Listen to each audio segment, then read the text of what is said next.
सब गोटा के नमस्कार।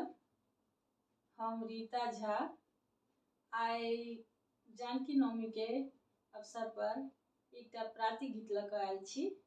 सुनिए अपने लोग। धन्यवाद। जुनि करो राम बियो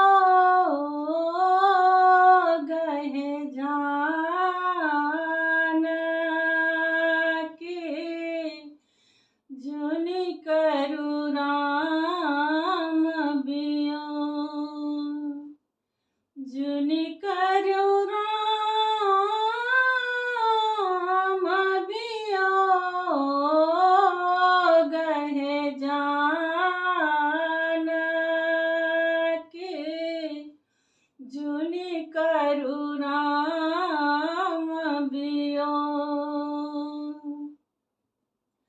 सुतल छला हो सप नायक देखल,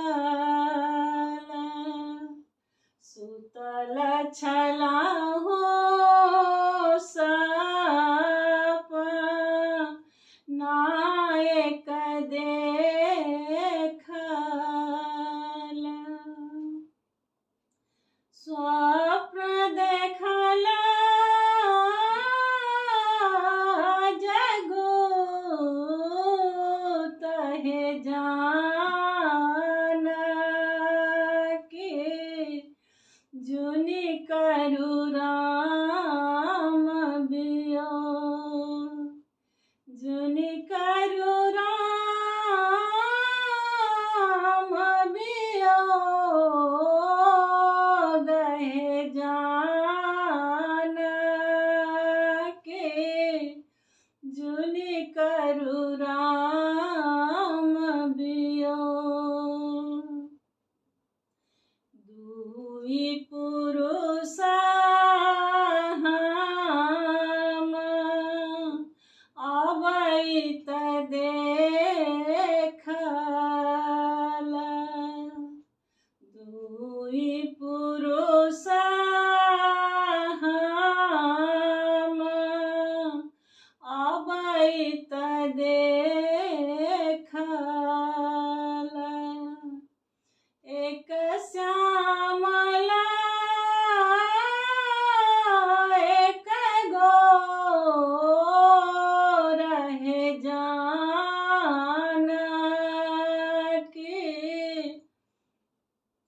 जुनि करो राम बियो, जुनि करो राम बियो गहे जान के, जुनि करो राम बियो। श्वेत बन्हा हम बन्हैत देखल, श्वेत बन्हा हम बन्हैत देखल, समुद्र सा उठा यही लो रहे जान के, जुनि करो राम बियो, जुनि करो राम बियो गहे जान के, जुनि करो राम बियो। लंका नगर हम जरैत देखल, लंका नगर हम जरैत देखल